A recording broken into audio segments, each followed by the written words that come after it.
আসসালামু আলাইকুম সবাইকে স্বাগত জানাচ্ছি AR নিউজ বিডি চ্যানেলে। একজন সাবেক প্রধানমন্ত্রী বাংলাদেশের আদালতে মৃত্যুদণ্ডপ্রাপ্ত, কিন্তু সেই রায় কার্যকর করার সবচেয়ে বড় বাধা এখন বাংলাদেশের ভেতরে নয়, ভারতে। কারণ শেখ হাসিনা এখন ভারতে, আর নতুন করে সামনে এসেছে আরও গুরুত্বপূর্ণ একটি প্রশ্ন: তাকে বাংলাদেশে ফেরত পাঠানোর সিদ্ধান্ত আসলে কে নেবে? ভারত সরকারের শীর্ষ পর্যায়ের কর্মকর্তাদের বক্তব্য অনুযায়ী বিষয়টি শেষ পর্যন্ত যেতে পারে ভারতের আদালতে। অর্থাৎ হাসিনাকে ফেরত দেওয়া হবে কি না হবে, এটা শুধু ঢাকা আর দিল্লির রাজনৈতিক দর কষাকষির বিষয় নয়, ভারতের বিচারক প্রক্রিয়াও এখানে গুরুত্বপূর্ণ হয়ে উঠেছে। কিন্তু কোন আদালত, কতদিন লাগবে, আর আদালতের সামনে কি কি প্রশ্ন উঠবে, চলুন দর্শক বিষয়টি খোলাসা করি। 2025 সালের 17 নভেম্বর ঢাকার আন্তর্জাতিক অপরাধ ট্রাইব্যুনালে শেখ হাসিনাকে মানবতাবিরোধী অপরাধের মামলায় মৃত্যুদণ্ড দেয়। 2024 সালের জুলাই আগস্টের আন্দোলন দমনে সংগঠিত অপরাধের দায়ে এই রায় দেওয়া হয়। হাসিনা অবশ্য শুরু থেকেই বিচার প্রক্রিয়াকে রাজনৈতিক উদ্দেশ্য প্রণোদিত বলে প্রত্যাখ্যান করে আসছেন, কিন্তু আদালতের রায় ঘোষণার পরেই সামনে আসে বাস্তব সমস্যা। রায় বাংলাদেশে, কিন্তু শেখ হাসিনা বাংলাদেশে নেই। 2024 সালের 5 আগস্ট সরকার পতনের পর তিনি ভারতে চলে যান। এরপর থেকে তিনি সেখানে অবস্থান করছেন। ফলে বাংলাদেশের আদালত যত কঠোর রায় দিক না কেন, তাকে দেশে ফিরিয়ে আনা ছাড়া সেই রায় বাস্তবায়নের প্রশ্নই আসে না।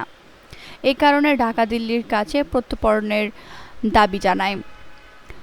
2025 সালের রায়ের পর চাপ আরও বাড়ে। বাংলাদেশের পক্ষ থেকে বলা হয়, দুই দেশের বিদ্যমান প্রত্যর্পণ চুক্তি অনুযায়ী শেখ হাসিনাকে ফেরত দেওয়া ভারতের দায়িত্ব। কিন্তু ভারত কি করছে? এই বিষয়ে দিল্লি খুব হিসাব করে কথা বলেছে। ভারতের পররাষ্ট্র মন্ত্রণালয় জানিয়েছিল, বাংলাদেশের উন্নত তারা পেয়েছে, বিষয়টি পরীক্ষা করা হচ্ছে। ভারতীয় কর্মকর্তাদের বক্তব্য অনুযায়ী প্রত্যর্পণের চূড়ান্ত সিদ্ধান্ত কেবল সরকারের রাজনৈতিক সিদ্ধান্ত হিসেবে দেখা হচ্ছে না। ভারতের আদালতে আইনি প্রক্রিয়ার মধ্য দিয়ে বিষয়টির নিষ্পত্তি হতে পারে। আদালতকে দেখতে হবে বাংলাদেশের যে অপরাধে হাসিনাকে দণ্ডিত করা হয়েছে সেটি ভারতীয় আইনেও প্রত্যর্পণযোগ্য অপরাধ হিসেবে বিবেচিত হয় কিনা। আদালতকে দেখতে হবে বাংলাদেশের যে অপরাধে হাসিনাকে দণ্ডিত করা হয়েছে সেটি ভারতীয় আইনেও প্রত্যর্পণযোগ্য অপরাধ হিসেবে বিবেচিত হয় কিনা, এবং চুক্তির অন্যান্য শর্ত পূরণ হচ্ছে কিনা।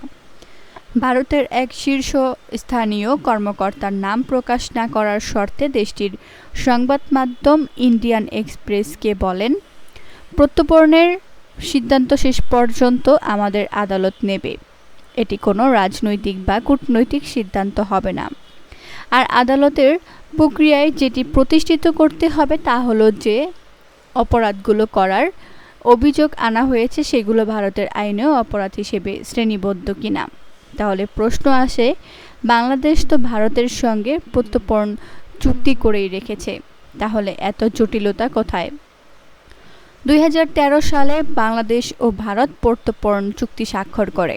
একই বছর অক্টোবরে সেটা কার্যকর হয়। এই চুক্তির মূল উদ্দেশ্য খুব সহজ: এক দেশের আইনে গুরুতর অপরাধ করে কেউ অন্য দেশে গিয়ে আশ্রয় নিলে সেই নির্দিষ্ট শর্তে তাকে ফেরত দেওয়া যাবে। শুনতে খুব সরল, কিন্তু চুক্তির ভেতরে আছে কয়েকটি গুরুত্বপূর্ণ ব্যতিক্রম। অনুচ্ছেদ 6 বলছে, কোনো অপরাধকে যদি রাজনৈতিক চরিত্রের অপরাধ হিসেবে বিবেচনা করা হয় তাহলে প্রত্যর্পণ প্রত্যাখ্যান করার সুযোগ রয়েছে। তবে একই অনুচ্ছেদে এমন বেশ কিছু গুরুতর অপরাধ রয়েছে যেগুলোকে শুধু রাজনৈতিক অপরাধ বলে প্রত্যর্পণ ঠেকানো যাবে না। এরপর আসে অনুচ্ছেদ 8, যেখানে প্রত্যর্পণ প্রত্যাখ্যানের আরও কিছু ভিত্তি আছে। যেমনটি অনুরোধ যদি ন্যায় বিচারা স্বার্থে শরণ বিশ্বাসে করা হয়নি বলে মনে হয়, কিংবা সব পরিস্থিতি বিবেচনা প্রত্যর্পণ অন্যায্য বা নিপীড়নমূলক হয়ে দাঁড়ায়। এ ধারাগুলোই শেখ হাসিনার ক্ষেত্রে হয়ে উঠতে পারে আইনি লড়াইয়ের কেন্দ্রবিন্দু। অর্থাৎ ব্যাপারটা শুধু একটি কূটনৈতিক চিঠির জবাব দিয়ে শেষ হওয়ার মতো নয়। আর এখানে সময় হয়ে উঠতে পারে সবচেয়ে বড় ফ্যাক্টর, কারণ আদালতের প্রক্রিয়া মানে একদিনে সিদ্ধান্ত নয়। প্রত্যর্পণের ক্ষেত্রে নথি যাচাই, আইনি আপত্তি, সরকারের অবস্থান এবং বিচারিক পর্যালোচনা সব মিলিয়ে প্রক্রিয়া দীর্ঘ হওয়ার সুযোগ রয়েছে। 2025 সালের রায়ের পরেও ভারতীয় সূত্র রয়টার্সকে বলেছিল, বাংলাদেশের দেওয়া ট্রাইব্যুনালের নথি যথাযথ প্রক্রিয়া এবং অন্যান্য বিষয় পরীক্ষা করা প্রয়োজন। তাই আদালতের কথা সামনে আসায় ঢাকার জন্য একটি নতুন বাস্তবতা তৈরি হয়েছে। বাংলাদেশ চাইলে এখন কাউকে পাঠিয়ে দিল্লি থেকে হাসিনাকে নিয়ে আসতে পারবে না। আবার ভারতের সরকার চাইলেই হয়তো এক সকালে তাকে বিমানে তুলে ঢাকায় পাঠিয়ে দিবে। বিষয়টিও এত সহজ নয়। মাঝখানে দাঁড়িয়ে আছে আইন, আর আইনের পেছনে আছে রাজনীতি। কারণ শেখ হাসিনা ভারতের কাছে সাধারণ কোনো সাবেক বিদেশি সরকার প্রধান নন। দীর্ঘ সময় তার সরকারের সঙ্গে নয়াদিল্লির ঘনিষ্ঠ সম্পর্ক ছিল। নিরাপত্তা, যোগাযোগ, সীমান্ত এবং আঞ্চলিক রাজনীতিতে দুই সরকার একসঙ্গে কাজ করেছে। ফলে তাকে বাংলাদেশের হাতে তুলে দেওয়া দিল্লির জন্য শুধু একটি প্রত্যর্পণ মামলা হিসেবে দেখা কঠিন। এটি একই সঙ্গে একটি রাজনৈতিক বার্তাও।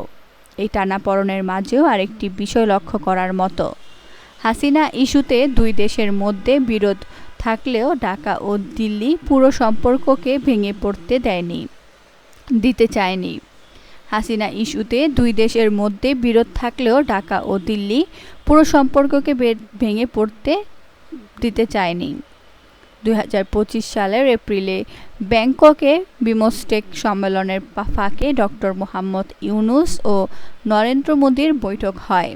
সেখানে দুই দেশের সম্পর্ক, সীমান্ত এবং শেখ হাসিনার প্রত্যর্পণ সহ বিভিন্ন বিষয়ে আলোচনা আসে। ভারত একই সঙ্গে বলেছিল, দুই দেশের সম্পর্ক নষ্ট করে এমন বক্তব্য এড়িয়ে চলা উচিত এবং সম্পর্ককে বাস্তববাদী ও গঠনমূলক পথে নেওয়া দরকার। এর অর্থ কী? হাসিনাকে নিয়ে দ্বন্দ্ব থাকবে, আইনি লড়াই চলবে, কিন্তু তার জন্য পুরো বাংলাদেশ ভারত সম্পর্ককে জিম্মি করে রাখা কোনো পক্ষের জন্যই সহজ নয়। কারণ দুই দেশের সম্পর্ক শুধু একজন রাজনৈতিক নেতাকে ঘিরে নয়। সীমান্ত আছে, বাণিজ্য আছে, নদীর পানি আছে, বিদ্যুৎ ও যোগাযোগ ব্যবস্থা আছে, নিরাপত্তা সহযোগিতাও রয়েছে, আর আছে 4000 কিলোমিটারেরও বেশি দীর্ঘ সীমান্ত জুড়ে কোটি মানুষের বাস্তব জীবন। তাই শেখ হাসিনার প্রত্যর্পণ এখন একই সঙ্গে তিনটি লড়াই। প্রথমটি আইনের লড়াই, দ্বিতীয়টি কূটনীতির লড়াই, আর তৃতীয়টি সময়ের লড়াই।